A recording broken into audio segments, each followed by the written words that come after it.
요즘 왜 이렇게 피곤하지? 이게 바로 혈당 스파이크의 첫 신호입니다. 지금 내 몸이 지쳐버렸다라는 아주 정확한 신호인 거죠. 제가 이것 했더니 식후 180까지 튀던 혈당이 135에서 멈췄습니다. 딱 10분 걸렸어요. 최고의 방법인데요. 입니다. 혈당 스파이크 진짜 잡을 수 있습니다. 모든 당뇨인 분들이 꼭 하셨으면 좋겠어요. 혈당 스파이크 확실하게 잡는 방법에는 무엇이 있나요? 제가 이거 한 스푼을 먹었는데요. 혈당이 180에서 120으로 떨어졌습니다. 이게 뭐냐면요. 바로 올리브 오일이에요. 저한테는 이 올리브 오일 한 스푼이 가장 간단하면서 효과가 강력했습니다. 이 엑스트라 버진 올리브 오일이 3가지 이유로 혈당 스파이크를 강력하게 잡아주는데요. 첫 번째는요. 음식이 내려가는 속도를 늦춰줘서 탄수화물이 천천히 흡수되게 만든다는 거예요. 그리고 두 번째는요. 폴리페놀이라는 항산화 성분이 인슐린을 잘 듣게 만들어줘요. 그리고 세 번째, 염증 반응을 낮춰서 혈관 손상을 줄여줘요. 쉽게 말씀을 드리자면 올리브 오일은 밥 먹고 나서 혈당이 천천히 낮게 부드럽게 올라가게 하는 브레이크 역할을 해준다고 생각하시면 이해가 쉬우실 거예요. 그러면 이거를 어떻게 먹어야 가장 효과적이냐 궁금하실 텐데요. 식사 5분에서 10분 전에 엑스트라 버진 올리브 오일 5ml 티스푼으로 한 스푼 정도를 드시면 되세요. 그냥 먹어도 되고요. 혹시라도 이제 공복에 드시는 게 조금 부담이 되거나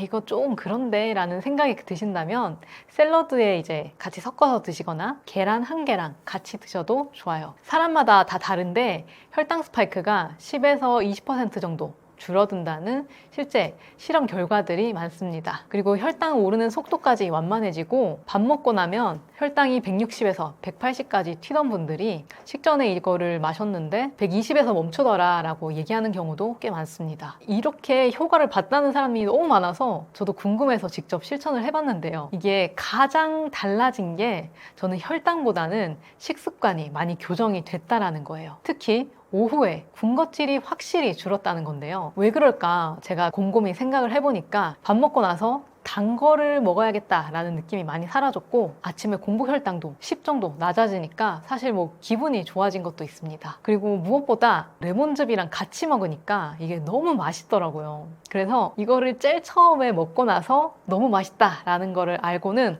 오늘도 이제 먹을 수 있겠지? 오늘도 올리브오일이랑 레몬즙 먹을 수 있겠지? 너무 막 설레는 마음으로 하루를 시작하기도 합니다. 어떻게 보면 식습관도 교정을 시켜주고 군것질도 끊게 해주고 하루도 가장 행복하게 만들어주고 정말 여러 가지 효과를 저는 보고 있는 거죠. 그래서 식단을 크게 바꾸기가 어렵다. 나는 지금 이대로의 식단이 너무 좋다 생각을 하신다면 식사 5분 전에 올리브오일 한 스푼 이렇게 작게 시작을 해보시면 어떨까요? 몸도 마음도 가장 빠르게 변하는 변화의 시작을 저처럼 선물 받으실 수도 있을 것 같아요. 혈당 스파이크를 방치하면 어떤 위험이 생기나요? 혈당이 180까지 확 튀잖아요. 혈관이 2배 이상 더 빠르게 망가집니다. 많은 분들이 혈당 스파이크를 밥 먹고 혈당이 좀 올라간 거지 이렇게 생각을 하시는데 근데 저는 이거를 꼭 말씀드리고 싶어요. 혈당 스파이크의 진짜 위험은 혈관 합병증을 폭발적으로 빠르게 만든다고요. 혈당이 높게 유지되는 것도 문제인데요. 근데 실제로 더 위험한 건 혈당이 급격하게 요동치는 그 순간이에요. 그때 이제 몸 안에서 활성산소가 폭발적으로 증가를 하는데요. 이 활성산소가 혈관의 가장 안쪽에 있는 벽, 내피세포를 직접 공격을 하게 됩니다. 이 내피세포가 긁히고 상처가 생기면요. 염증이 생기고 혈전이 생기고 결국은 동맥경화까지 이를 수 있어요. 심장, 뇌혈관이 막히는 출발이 여기서 시작되는 거죠. 그래서 당뇨 환자의 70%가 심혈관 질환으로 생명을 잃는 거예요. 이거는 제 생각이 아니라요. 혈당 스파이크가 반복되면 심근경색, 뇌졸중 같은 큰 혈관 합병증 위험이 2배에서 3배 이상 증가한다라는 연구들이 정말 많습니다. 눈, 신장, 말초신경 이런 작은 혈관도 예외가 아니라서요. 실명, 심부전, 투석, 발절단, 한 가정에 큰 고통을 안겨주는 결과로도 이어질 수 있어요. 그리고 혈당 스파이크가 무서운 두 번째 이유는요. 체중과 대사 시스템까지 모두 무너뜨린다는 점이에요. 혈당이 갑자기 확 튀면요. 췌장은 큰일 났다 하고 인슐린을 많이 만들어냅니다. 그리고 이 인슐린이 남아있는 포도당을 바로 지방으로 저장을 하죠. 그래서 식사 후에 혈당이 한번 확 튀면요, 그게 곧바로 뱃살, 뱃속에 있는 지방간으로 이어지게 돼요. 그러면 중성지방은 올라가고 좋은 콜레스테롤은 떨어지고 소금을 배출하는 기능이 떨어지고 결국은 혈압까지 쉽게 오르게 돼요. 결국 혈당 스파이크 하나가 체중을 증가시키고 지방을 증가시키고 고혈압, 고지혈증, 이 악순환을 한꺼번에 만들어내는 거죠. 그리고 가장 많이 놓치는 위험이 또 하나 있는데요. 그건 바로 뇌입니다. 혈당이 급하게 오르면 막 주체가 안 될 정도로 졸리고 무기력하고 멍한 그런 느낌이 찾아오는데요. 그러고 나서 인슐린이 많이 나오다 보니까 혈당이 급하게 떨어지면서 반응성 저혈당이 옵니다. 식은땀 나고 손 떨리고 갑자기 단계 미친 듯이 당기고, 이런 경험 한 번쯤은 해보셨을 텐데요. 이런 패턴이 반복되면 뇌는 계속 스트레스를 받고 집중력이 떨어지고 감정에는 기복이 생기고 기억력 저하가 생기고 그게 일상이 되게 됩니다. 장기적으로는 알츠하이머 위험도 함께 올라가는데요. 그래서 알츠하이머를 제3형 당뇨라고 부르는 거예요. 정리하자면요, 혈당 스파이크는 혈관, 지방, 뇌, 이 세 가지를 동시에 공격하는 정말 위험한 신호입니다. 그리고 이건 숫자 문제가 아니라요, 여러분의 일상과 건강, 그리고 가정을 지켜야 하는 정말로 중요한 경고를 주는 거기도 합니다. 혈당 스파이크가 오기 전 증상이 있나요? 아, 요즘 왜 이렇게 피곤하지? 사실 이게 바로 혈당 스파이크의 첫 신호입니다. 많은 분들이 밥 먹고 나서 졸린 거 그게 아닌가요? 라고 물어보시는데요. 그게 아니에요. 저도 식곤증이 너무 심해서 이거를 찾고 찾다 보니까 알게 됐는데요.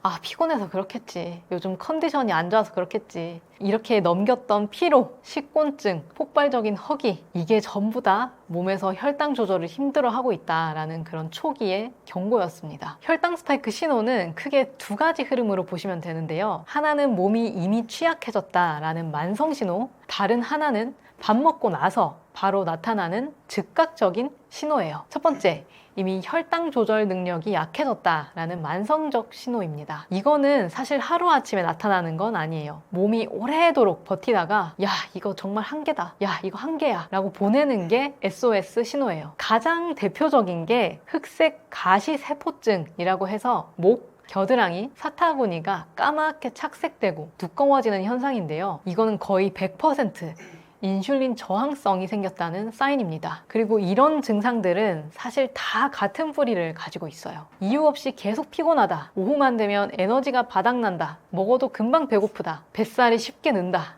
감정 기복이 잦다, 짜증, 불안, 우울, 이유 없이 왔다 갔다 한다. 그리고 여기다가 내가 특별히 덜 먹지도 않았는데 체중이 갑자기 빠진다, 이러면 거의 확실합니다. 특히 6개월 동안 체중의 10% 이상 빠졌다면 이거는 컨디션 문제가 아니라요, 몸이 혈당을 처리할 능력이, 힘이 더 이상 남아있지 않다라는 뜻이에요. 인슐린이 예전처럼 잘 안 듣고 췌장은 평소보다 더 많이 자주 일을 하면서 열심히 일을 하고 결국에는 과로를 하고 있다라는 의미인 거죠. 그리고 두 번째는 식사 직후에 밥 먹고 나서 나타나는 즉각적인 혈당 스파이크 신호인데요. 우리 밥이나 빵, 떡, 면 이런 거 먹고 나면 갑자기 눈꺼풀이 내려앉는 듯이 강하게 졸리고 진짜 하품이 계속 나오고 커피를 마셔도 해결이 안 되고 몸이 축 처지는 그런 느낌 받으신 적 있을 텐데요. 심지어 머리에 안개가 낀 것처럼 멍하고 이런 증상이 나타나면 이거는 자연스러운 식곤증은 아닙니다. 혈당이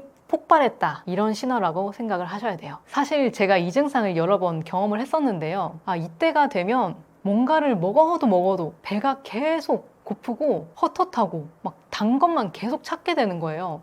그러니까 두유를 먹고 초콜릿을 먹고 초코 아이스크림 먹고 빵 먹고 이렇게 해도 혈당이 안 올라간 거 아닌가? 혈당이 뭔가 부족한 거 아닌가? 혈당을 올리기에는 너무 적게 먹은 거 아닌가? 이 생각이 들 정도가 되거든요. 근데 막상 혈당을 재보면 혈당은 120, 이제 안정적으로 돌아왔어요. 근데 이게 결국에는 우리 몸을 진짜 힘들게 하고 있다라는 거죠. 그래서 이런 패턴이 반복되면요, 몸은 이미 혈당 롤러코스터 위에 올라타 있는 그런 상태예요. 그리고 이 신호가 반복된다는 건 대부분 당뇨 전 단계로 넘어가고 있다라는 강력한 경고이기도 하고요. 이거는 뭐 체질의 문제, 의지의 문제, 내가 요즘 왜 이렇게 예민하지? 뭐 이런 성격의 문제도 아닙니다. 그냥 내 몸이 혈당과 인슐린 시스템이 지쳐버렸다라는 아주 정확한 신호인 거죠. 혈당 스파이크 잡는 아침 식사에는 무엇이 있나요? 제가 이 아침 먹고 2시간 뒤에 혈당을 쟀더니 130 나왔습니다. 심지어 식곤증도 없었어요. 많은 분들이 아침에 뭐 먹어야 혈당이 좋을까요? 라고 물어보시는데요. 정말 단순한데 효과는 아주 확실한 아침 메뉴 있습니다. 제가 연속 혈당 측정기를 착용하고 아침 메뉴를 진짜 여러 가지 직접 실험을 해봤어요. 혈당 오르는 게 싫어가지고 계란 후라이를 아침에 2-3개씩 해먹어 봤거든요. 근데 한 2-3일 먹었더니 눈두덩이가 막 가려운 거예요. 그래서 찾아보니까 이게 계란 알러지가 있는 거라 하더라고요. 그래서 다른 거 찾아보자 해서 또띠아에 토마토 소스 넣고 치즈 올리고 양배추 조금 데펴서 올려서 간단하게 피자처럼 먹었는데요.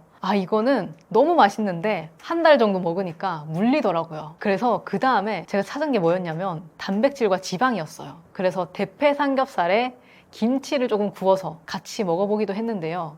근데 이게 맛은 있는데 매일 아침에 이거를 구워서 먹자니 전쟁이더라고요. 환기도 시켜야 되고 후라이팬 씻어야 되고 준비 시간도 길고 이거 꾸준히 먹자니 진짜 지치더라고요. 그래서 이제 그때 그거 말고 간단하게 정말 빠르게 준비할 수 있는 그런 아침 없을까 고민을 하다가 찾다가 찾은 게 바로 무가당 요거트랑 견과류였어요. 거기다가 원래는 무가당 요거트 100에서 150g, 견과류 한 줌 이렇게 넣어서 먹었는데요. 근데 아침에는 탄수화물이 조금 필요하잖아요. 저희가 머리를 또 써야 되니까. 그래서 덜 익은 바나나 반 개 이렇게 넣어서 먹었거든요. 그랬더니 너무 맛있는 거예요. 그리고 그 다음에 다 먹고 나서 제가 엑스트라 버진 올리브오일 5ml에 레몬즙을 살짝 넣어서 먹었는데요. 이렇게 먹었더니 맛도 있고 포만감도 좋고 혈당은 엄청 안정적이고 정말 좋은 거예요. 그래서 이 3가지 진짜 최고다라고 생각하고 지금도 여전히 잘 챙겨 먹고 있는데요. 왜 이 메뉴가 혈당 스파이크를 막을까 궁금해서 열심히 찾아봤더니까요.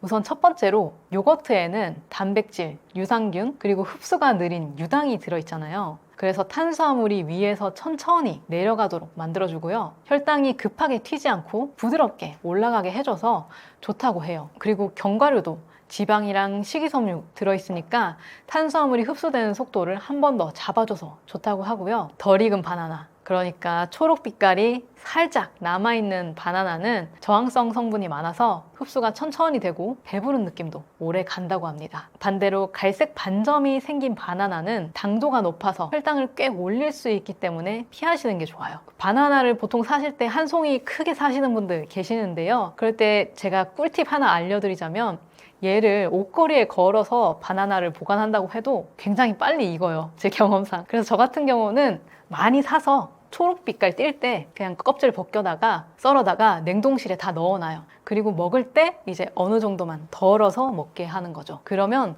훨씬 더 혈당이 덜 오르는 그런 아침 메뉴를 같이 드실 수 있어요. 그리고 마지막으로 제가 최근에 추가하기 시작한 게 냉동 블루베리인데요. 블루베리는 혈당 부하 지수가 정말 낮고요. 항산화 성분도 들어있어서 혈관 건강에도 굉장히 좋습니다. 많은 연예인분들도 아침에 블루베리 같이 먹고 있잖아요. 그래서 이렇게 다 드시고 나서 올리브오일에 레몬즙 드시면 정말 든든한 아침 챙겨 드신 거다라고 말을 할 수 있습니다. 쉽고 빠르게 혈당 관리하는 방법에는 무엇이 있나요? 제가 이것 2가지를 했더니 식후 180까지 튀던 혈당이 135에서 멈췄습니다. 딱 10분 걸렸어요. 2달 동안 테스트해보면서 효과가 가장 좋았던 운동 딱 2가지만 추려서 말씀드릴게요. 첫 번째는 제자리 걷기입니다. 가장 쉬운데 가장 강력해요. 이거는 정말 놀라운데요. 밖에 나갈 필요도 없고 뭐 준비 따로 할 필요도 없잖아요. 그냥 밥 먹고 나서 상 다 정리하고 TV 보면서 10분에서 15분만 제자리 걷기 하면 됩니다. 이제 연세가 있으셔서 아니면 다리가 조금 다치셔서 불편하신 분들은 발은 그냥 평소에 걷는 것처럼 아니면 조금만 더 빠르게 해주시면 되고요. 그보다는 이제 팔을 조금만 적극적으로 더 열심히 흔들어 주시면 열심히 걷는 것과 비슷한 효과를 볼 수 있습니다. 혈당 내리는데 오히려 더 많은 도움이 될 수도 있어요. 이게 왜 그렇게 빨리 혈당이 떨어지냐 하면은 팔과 다리에 근육이 움직이니까 그 큰 근육들이 움직이는 순간 혈액 안에 있던 포도당이 바로 근육으로 가버리기 때문이에요. 실제로 제가 연속 혈당 측정기 착용하고 나서 실험을 해봤는데요.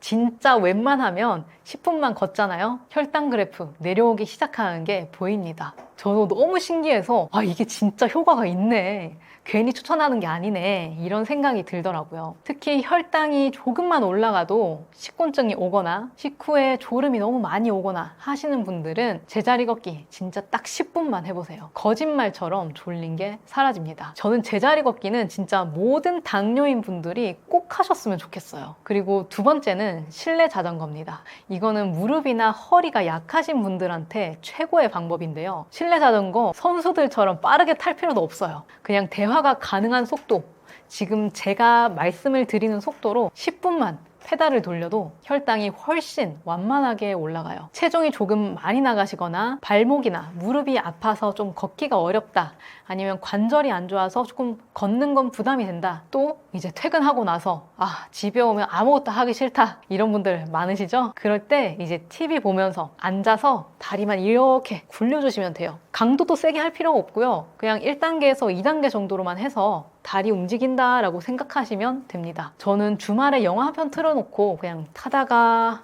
조금 쉬었다가 타다가 쉬었다가 하는 경우도 많은데요. 실제로 이렇게 타도 혈당이 조금씩 내려가는 게 보입니다. 그리고 이거는 제가 경험을 해서 정말 강조드리는 부분이기도 한데요. 식후에 자전거 10분을 꾸준히 타신 분들은 아침에 공복 혈당이 안정되는 경우가 정말 많아요. 식후 혈당이 덜 흔들리면 밤새도록 췌장이 편하게 쉬게 되거든요. 그래서 이 두 가지 운동, 제자리 걷기, 실내 자전거, 식사 마치고 나서 10분에서 15분 사이에 이 두 가지 중에 한 가지만 제대로 하시면요, 혈당 스파이크 진짜 잡을 수 있습니다. 약도 필요 없고요, 준비 운동도 필요 없고 헬스장도 필요 없습니다. 그냥 딱 10분, 진짜 10분, 이게 전부예요. 제가 진짜 보장드립니다. 저는 매일 이렇게 하고 있거든요.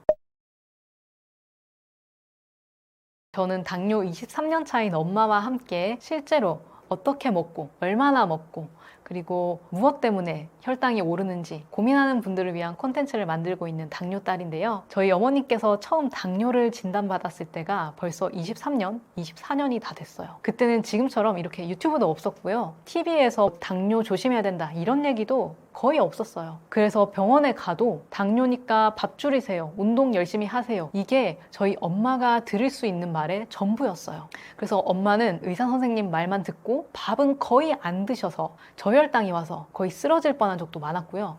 새벽 4시에 농사일 나가시면서도 운동하라니까 운동해야지 하면서 진짜 악으로 깡으로 운동하셨던 적도 많았습니다. 제가 그 사실을 나중에 알고 정말 많이 울었어요. 너무 속상하더라고요. 그리고 그때 알게 됐죠. 혈당 관리는 의지로 한다고 해서 되는 게 아니구나. 이거는 방법의 문제구나. 그래서 저는 지금도 계속 직접 실험을 하고 논문도 찾아보고 이렇게 열심히 공부도 하고 있어요. 실제로 당뇨 관리하시는 분들이 많이 이렇게들 말씀을 하세요. 먹고 싶은 것도 못 먹고 이렇게 살아서 뭐 하냐, 차라리 죽는 게 낫다, 정말로 이렇게 말씀을 하시는데요. 그 마음 저도 이해는 합니다. 매일매일 매번 매 식사마다 조절하고 참아내는 건 정말 지치거든요. 근데요, 제가 혈액투석실에서 근무를 하면서 깨달은 게 있습니다. 건강관리를 포기하시는 분들은 정말로 나중에는 결국 많은 걸 포기하게 되더라고요. 병원을 다니느라, 합병증을 관리하느라 정작 하고 싶었던 일들을 못 하시더라고요. 반대로요, 완벽하지는 않아도 꾸준히 혈당을 관리하신 분들은 나이 들어서도 여행을 다니고 손주랑 놀고 또 좋아하는 취미도 열심히 이어가시더라고요. 그래서 저는 이 영상을 보시는 분들께 이렇게 말씀드리고 싶어요.